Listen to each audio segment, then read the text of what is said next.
अतिशय निर्लज्जपणाचा कळस आहे मला असं वाटतं. म्हणजे एका मुलीचा एवढा छळ झाला, तिला एवढी मारठोक झाली, तिच्या अंगावर एवढ्या 30-30 खुणा आहेत आणि बिचारी त्यात ती गेली.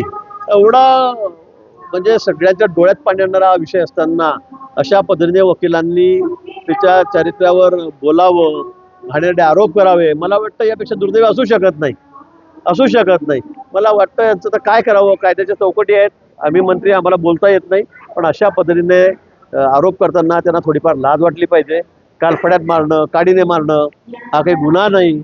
मला वाटतं त्यांनाही मुली असतील, त्यांच्या घरातही मुली असतील, पण मला वाटतं अशा पद्धतीने बोलणं, अशा पद्धतीने एवढं चारित्र्यावर कोणाचा आरोप करणं, म्हणजे समोर दिसतंय की त्यांनी कशा पद्धतीने चॅटिंग केलेलं आहे, व्हिडिओ चॅटिंग केलेलं आहे, कशी मागणी केलेली आहे पैशांची, पैसे दिले नाही, हुंडा दिला नाही किंवा नाही तर मग तुझ्या भावांना मी बघून घेईल, त्यांना कॉलेजमध्ये इकडे तिकडे जावं लागतं, यावं लागतं. म्हणजे अशा पद्धतीने इतकी दादागिरी करून हुंडा मागितला, त्याचे पुरावे सगळे असताना आणि मग नंतर स्वतःच्या बचावासाठी निर्लज्जपणाचा कळस आहे मला वाटतं हा अशा पद्धतीने स्टेटमेंट करणं. त्या वकिलालाही थोडी लाज वाटली पाहिजे.